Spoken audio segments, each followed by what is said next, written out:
Hello, everyone. Welcome to the class.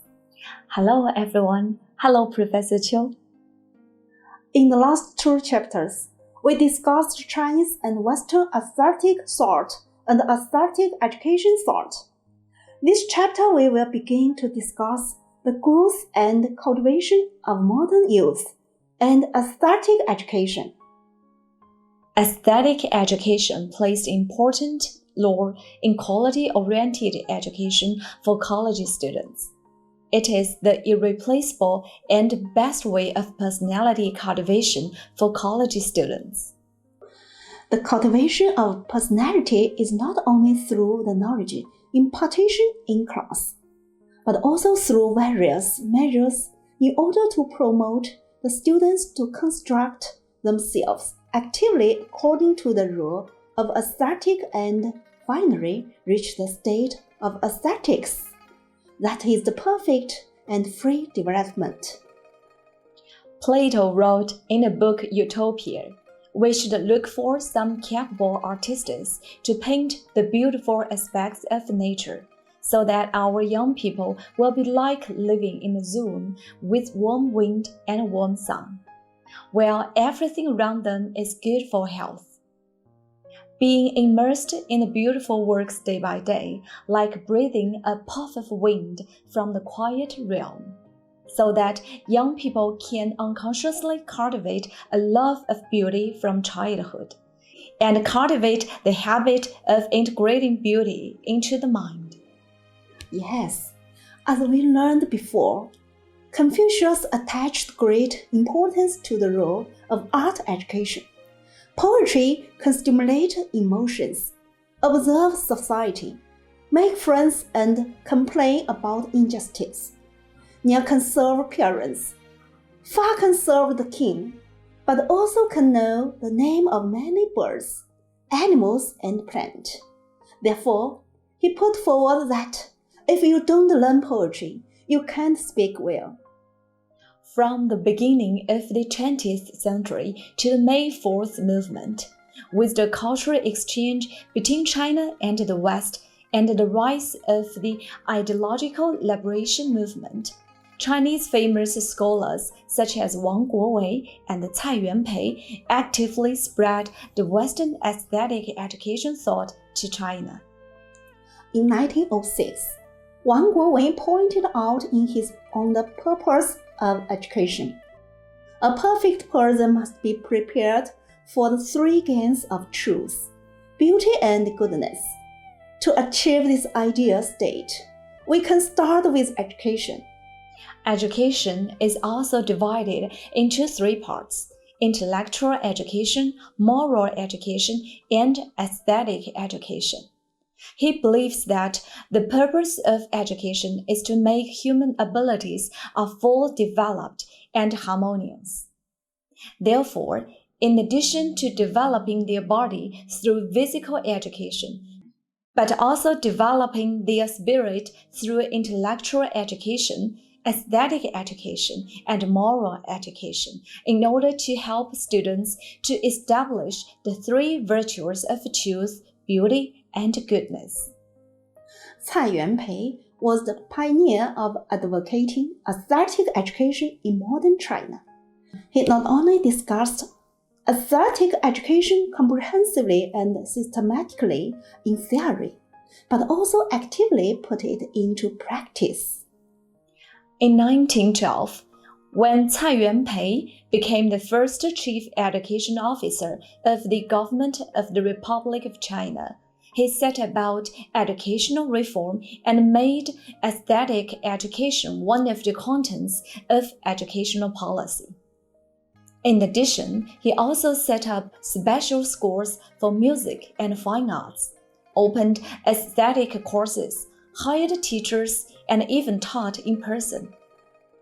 When Cai Yuanpei was the president of Peking University in 1970, he put forward the idea of replacing religion with aesthetic education, which clearly showed the democratic color of his aesthetic education thought. But faced with semi-colonial and semi-feudal social conditions, His aesthetic education practice still achieved little effect. Nowadays, the good wishes of ancient sages for aesthetic education are slowly being realized. National leaders and education departments have issued many documents to emphasizing the necessity of aesthetic education for college students. That is one of the reasons we have this course. According to the human care, spirit, and the independent, harmonious, enthusiastic, creative, and free and easy personality traits of the new period college student. The target of aesthetic education should be composed by the sub-goals from 3 dimensions. One is to enhance the level of aestheticness of students. The second is to cultivate students' comprehensive aesthetic emotion and aesthetic judgment. And the last is to guide students to form a stable and universalized idea personality structure. To construct the aesthetic education aiming at the personality cultivation of college students, we should pay attention to following several basic laws. First, we should respect the laws of students' growth. Second, we should respect the laws of aesthetic education. And finally, we should respect the laws of development of the times. Yes, as one of the educational activities, the ultimate goal of our aesthetic education curriculum in colleges and universities is to shape the perfect personality, to promote the all-round and harmonious development of students' body and mind. It is not only specific to the aesthetic quality, humanistic literacy, overall quality, and professional quality of the specific development goals, but also subdivide into the development of aesthetic feeling system, aesthetic cognitive system development, aesthetic experience system development, aesthetic expression skills movement system development, aesthetic creation and whole brain, whole body and soul development. Then, to guide college students to have aesthetic activities, consequently, improve their aesthetic ability and enhance the spiritual realm.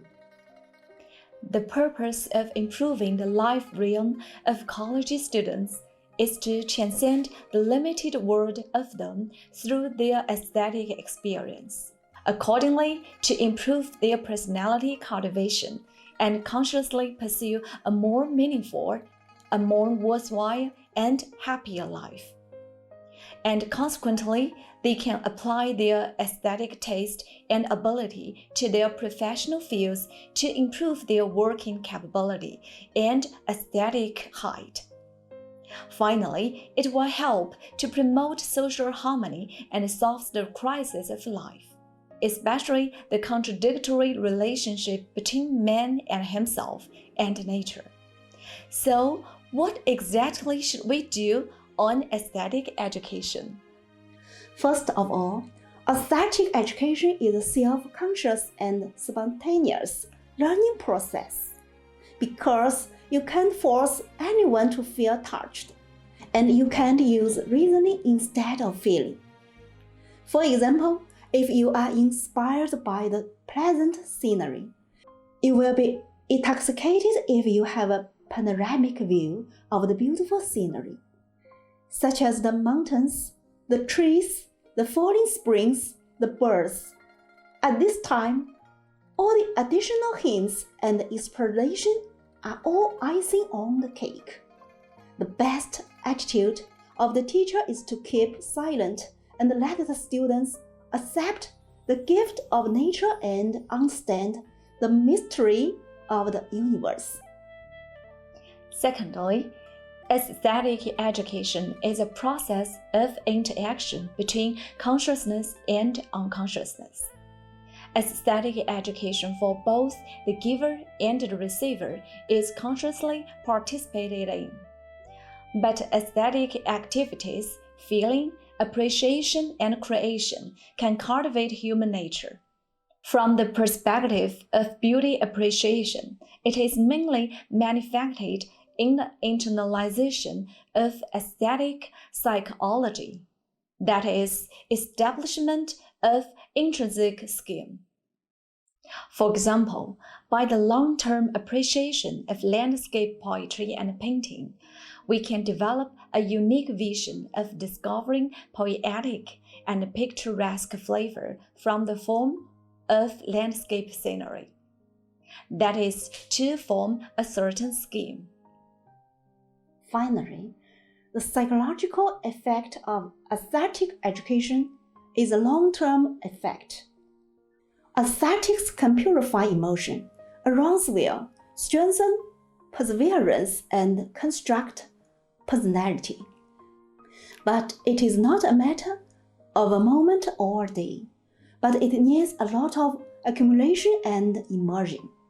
In particular, it is necessary to start from childhood and run through the whole life of people to cultivate noble life ideas and transcendent attitude towards life by means of aesthetic education. Yes, the cultivation of aesthetic appreciation will help the college students to develop healthy aesthetic taste and a noble aesthetic idea and make a fair judgment on the beauty and ugliness of reality and works of art through sublimation and purification of feelings. The formation of this kind of value judgment can continuously improve people's spiritual realm and establish an aesthetic attitude towards life. This kind of attitude can undoubtedly transform moral heteronomy into moral self-discipline, in which goodness comes from the beautification of the mind. The formation of aesthetic creativity, it can increase people's ability to control external material in practical operation, and can freely transform their imagination and inspiration into external materialized forms. It will enrich and improve operation ability of intelligence, which is what we usually call practical ability. Of course, the cultivation of the above abilities is realized in the process of getting pleasure from aesthetic feeling. It can be seen that the core content of aesthetic education is to cultivate the aesthetic subject's mind and personality, promote the development of people's intelligence, improve their moral cultivation, and benefit the development of physical and mental health. Jiang Xun, a famous painter, poet, and writer from Taiwan, once said, "Beauty needs inventory, just like you can't get money unless you have savings." The college years are a great time for us to stock up on beauty. Wherever you are in the future, you will know where the beauty of life lies. First is to share the beauty of our times. Each era has its historical orientation, and each generation has its own life experience. Our country is in a new era. This new era is an era from standing up. Getting rich to become strong era. It is also a new era in which the majority of students can make great achievements. I hope you will embrace the new era. Devote yourself to the new era. Strive for the new era and contribute to the new era. Second is to bloom the beauty of youth. For each person, youth is only once. Now, youth is full of efforts. In the future, youth will be full of memories. Dear students, cherish your youth time. Cherish your university time. Conquer barriers such as mental and physical problems, depressed moods, internet addiction, and so on. Leave yourself a beautiful and unforgettable, enrich and wonderful memories of youth. Third is to cultivate the beauty of the soul. Aesthetic education plays a unique and important role in shaping a beautiful mind. The beauty of soul lies in literature and art, culture and civilization. It is the beauty of connotation, taste and accomplishment. We not only want to improve the eyes, but also to improve the heart. Not only beauty, but also the beauty of the heart. The beauty of the soul is more lasting, more far-reaching, and more touching to human nature. From the next chapter, we will start to appreciate and feel beauty from different aspects of arts and life, so as to from our own aesthetic taste. That's all for today. See you next time.